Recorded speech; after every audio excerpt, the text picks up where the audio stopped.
अमरीकी सदर ट्रंप अगर देखें तो जिस तरीके से वो ट्रूथ सोशल के ऊपर one after the other statements दे रहे हैं, तो दैट इज़ अनबिलीवेबल। कोई उनसे कह रहा है कि उनसे कोई फ़ोन ले ले कि जिस तरीके से वो जिस स्पीड से वो कर रहे हैं। बट मेरे ख्याल में ये एक तो जो डेवलपमेंट सामने नज़र आ रही हैं, ये तो हमें नज़र आ ही रही हैं, बहुत सिग्निफिकेंट है। लेकिन आई थिंक ये कोई आउट ऑफ द ब्लू नहीं हुआ, क्योंकि ये बिल्कुल भी आउट ऑफ द ब्लू नहीं हुआ। पाकिस्तान की जो एफर्ट्स थी वो रंग लेके आई हैं, और गालिबन सदर डोनाल्ड ट्रंप का पाकिस्तान का शुक्रिया अदा करना और बार बार अदा करना बनता है। जो सूरत हाल बन गई थी, जो क्रेडिबिलिटी उनकी स्टेटमेंट्स की थी, वो आपको खास रही नहीं थी। आज आपने देखा जो जिस तरीके से डेवलपमेंट्स हुई, इन सारी डेवलपमेंट्स के बाद पाकिस्तान कामयाब हुआ है दुनिया को तीसरी आलमी जंग से बचाने के लिए। पाकिस्तान का बहुत बड़ा किरदार है जो हिस्ट्री में याद रखा जाएगा। ना सिर्फ पाकिस्तान का रोल जो आलमी अमन के लिए, बल्कि पाकिस्तान इसमें भी कामयाब रहा कि दुनिया की जो इकोनॉमी है उसको बचा सके। क्योंकि इसी हफ्ते जो IMF की तरफ से फोरकास्ट आया था ग्लोबल इकोनॉमिक ग्रोथ का, उसमें उन्होंने एडवर्स से लेकर सीवियर सिनारियोज पेश किए थे, जिसमें एक सिनारियो ये भी था कि ग्लोबल इकोनॉमी रिसेशन में जा सकती है।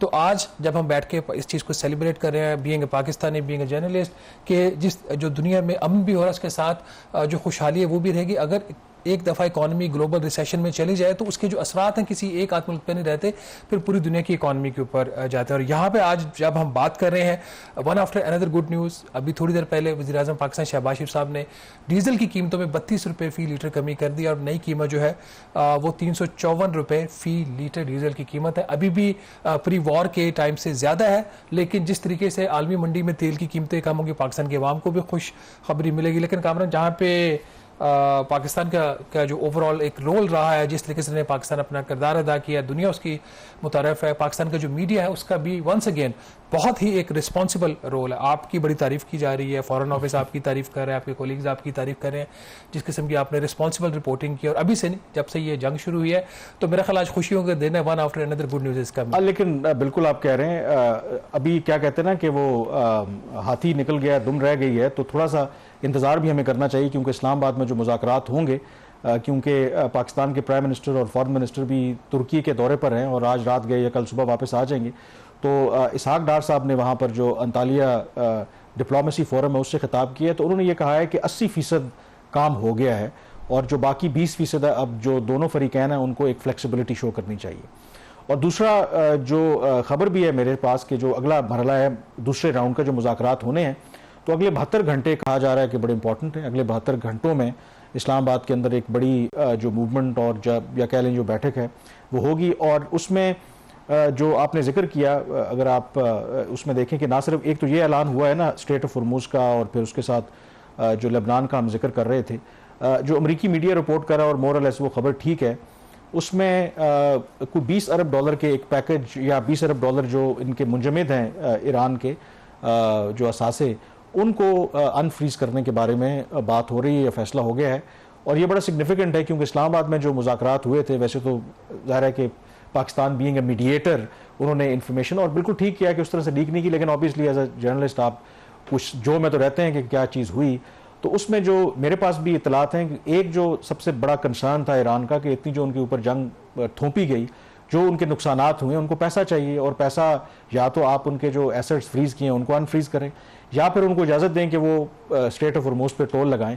तो लगता ही है कि क्विड प्रो को हुआ है कि शायद मे भी अभी चीज़ें कुछ तय होना बाकी हैं कि स्ट्रेट ऑफ हॉर्मुज़ के ऊपर वो टोल उस तरीके से ना लें, और उसके बदले अमेरिका जो है उनके जो एसेट्स हैं उनको अनफ्रीज कर दे, या कोई और जो मार्शल प्लान है वो भी सामने आ जाए। तो ये भी अगेन उस तरफ इशारा कर रही है कि ये वन ऑफ इवेंट नहीं है, बल्कि जो बिहाइंड द सीन जितना काम किया है पाकिस्तान ने काम किया है। And I think the most critical factor, let's acknowledge that, कि जो पाकिस्तान के आर्मी चीफ का ईरान का दौरा था वो बहुत इंपॉर्टेंट था। आई थिंक वो मेक और ब्रेक दौरा था, खुद जाकर, और ये कोई इतना आसान दौरा नहीं था, क्योंकि स्टिल बेशक सीज फायर थी, इसराइल से आप कुछ भी तवक्को कर सकते हैं, और वहाँ की उनकी पॉलिटिकल मिलिट्री लीडर्स के साथ मिलना और उनके साथ उनको मेरे ख्याल में एतमाद में लेना, एक एतमाद की कमी भी थी ना अमेरिका और अभी भी है ईरान के दरमियान। तो ये पाकिस्तान ने मीडिएटर से बढ़कर एक जो रोल प्ले किया है, तो उसके नतायज अभी आना शुरू हो गए हैं। तो लेट्स होप कि ये जो प्रोसेस अब एक जो अच्छे मस्बत समत की तरफ जा रहा है, इस्लामाबाद में जब मुज़ाकरात होंगे तो eventually that lead to a positive और एक जो फाइनल जो अग्रीमेंट है अमेरिका और ईरान के कामरान, दरमियान जब होगा। पाकिस्तान ने इंडिया के खिलाफ जंग में कामयाबी हासिल की थी तो आपने उस वक्त एक टर्म का इस्तेमाल करना शुरू कर दिया था कि नेट सिक्योरिटी प्रोवाइडर पाकिस्तान बन गया। एक और जो चीज़ जो पाकिस्तान के क्रेडिट में जाती है हिस्टोरिकली, जितनी भी हमारी लीडरशिप रही है, जिसमें जुल्फ़िकार अली भुट्टो से लेके हमारे जो एटॉमिक साइंटिस्ट थे और वो जो गवर्नमेंट्स थी और जो मिलिट्री लीडरशिप थी, पाकिस्तान का न्यूक्लियर स्टेट बनना, पाकिस्तान का न्यूक्लियर स्टेट बनना, उसकी जो अहमियत थी वो अपनी जगह पे थी। और गल्फ स्टेट्स को और बाकी मुस्लिम कंट्रीज़ को ये पता, जब भी कोई मुश्किल वक्त आएगा तो पाकिस्तान का एक रोल रहेगा। एक जो चीज़ हिस्टोरिकली हमें कही जाती रही ट्रेडिशनली वजारत ख़जाना की तरफ से भी और बाकी जो हमारे स्टेक होल्डर्स हैं सिविलियन सेटअप के अंदर, मिलिट्री सेटअप के अंदर, कि पाकिस्तान को ओवरऑल अगर देखा जाए तो उसको उसकी इकॉनमी को ब्लीड करवाया जा रहा है ताकि पाकिस्तान इकोनॉमिकली इतना स्ट्रॉन्ग ना हो सके कि वो अपने पैरों पर खड़ा हो सके। एक न्यूक्लियर पावर, एक बड़ा मुल्क जिसकी आबादी जो 25 करोड़ की आबादी है, इसमें जो वसाइल हैं, इसका मतलब ये नहीं कि अगर दुनिया आपको इकोनॉमिकली ब्लीड करवा रही थी उसमें हमारी कोई कोताहियां या गलतियां नहीं, हमने बड़े ब्लंडर्स किए हैं, हमारे अंदर बड़े फैसले करने की कमी रही है। आज अगर पाकिस्तान का जो रोल है मीडिएटर के तौर पर दुनिया मान रही है तो उसकी सबसे बड़ी वजह यह थी कि पाकिस्तान ने टाइमली बोल्ड फैसले किए हैं। जो टाइमली बोल्ड फैसले हमने किए हैं वही फैसले टाइमली और बोल्ड किए जाएं और इकोनॉमिक फ्रंट के ऊपर भी किए जाएं तो पाकिस्तान जितनी भी इसराइल कोशिश करे, इंडिया कोशिश करे, कोई भी तीसरा मुल्क करे, आप अपने आप को ब्लीड नहीं करने दे। तो दिस इज द डिफरेंस। और इसमें जो एक और जो मेरी इंटरेक्शन मुख्तलिफ लोगों से रही, अगर आप देखें तो पाकिस्तान की जो क़यादत है या हुकूमत रियासत है, थोड़ी ह्यूमिलिटी भी नज़र आई है। पाकिस्तान ने कोई उसको बहुत ज़्यादा अपने किरदार को बढ़ा चढ़ा के पेश करने की कोशिश नहीं की। तारीफ दुनिया आपकी कर रही है, अमेरिकी सदर ट्रंप कर रहे हैं, बाकी लोग कर रहे हैं, आपने खुद को बढ़ा चढ़ा के चीज़ों को पेश नहीं किया। अब पाकिस्तान में भी एक जेन्युइन सवाल है कि हम दुनिया को एक इतनी तबाही से बचाने जा रहे हैं, हमें क्या फ़ायदा होगा।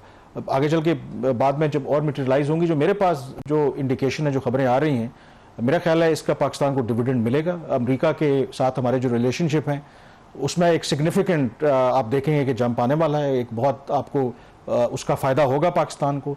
ईरान के साथ बहुत से ऐसे मामला जो पहले रुके हुए थे, बहुत से ऐसे मंसूबे, शायद उसके हवाले से भी चीज़ें जो हैं गैस की, तो ये जो लोगों का जो एक डिप्लोमेसी आपने कहा ना कि प्रोसेस है, हमारे यहाँ लोग जो अननेसेसरीली क्रिटिसाइज करते हैं कि इस मौके के ऊपर ऐसा तो नहीं है कि हमने जो काम किए, जो पाकिस्तान की इज्जत में क्यों इजाफा हुआ है। जो आम तौर पर पाकिस्तान के बारे में तासुर ये था वाशिंगटन में कि जब भी और किसी और जगह जब हम जाते हैं तो हम वहां पर ना पहले अपने पैसों की रिक्वेस्ट करते हैं। जो तब्दीली आई है वाशिंगटन में भी वो चीज़ महसूस की गई है। पाकिस्तान का जो भी डिस्कोर्स होता है इससे पहले भी या रिसेंटली, उसमें हम कोई फाइनेंशियल असिस्टेंस किसी से उनसे नहीं ले रहे। यानी कि हमने जो अभी भी ये मीडिएशन का रोल प्ले किया है, वी नेवर आस्क्ड कि जी आप हमें कोई, जिस तरह पहले होता था कोलिशन सपोर्ट फंड और दिस एंड दैट, उससे पाकिस्तान की कदर कीमत में इजाफा हुआ है। एंड येट अमेरिका का सिस्टम ऐसा है कि जब अमेरिका के लिए अगर आप उनकी जो भी उनका एजेंडा या उनको अगर किसी चीज से फायदा होता है तो वो उनका अमेरिका का ऐसा सिस्टम है, वो आपको रिवॉर्ड करता है। तो वो रिवॉर्ड जो है जेन्युइनली जिसका पाकिस्तान ये नहीं, दो वर्ड ऑफ क्वेश्चन में ऐड करूंगा। एक तो ये कि इस दफा हम फिर उम्मीद करते हैं कि अमेरिका पाकिस्तान को एज ए किसी एक ट्रांजैक्शन के मकसद के लिए इस्तेमाल नहीं करेगा और पाकिस्तान को इस सारे प्रोसेस के बाद डंप नहीं करेगा। हिस्ट्री में कुछ और डिक्टेट करती है, लेकिन इस दफा की जो ताल्लुकात है होपफुली ये बहुत बेहतर होंगे। इसमें पहले ट्रस्ट डेफिसिट रहा, इस दफा ट्रस्ट डेफिसिट पाकिस्तान ने खत्म करवाया। हम एक बड़ी स्ट्रॉन्गर पोजीशन पे आ गए। दूसरी जो चीज क्लैरिफाई करने की जरूरत है, क्योंकि अभी आपने कहा कि पाकिस्तान ने इमदाद या कर्जा जाके नहीं मांगा।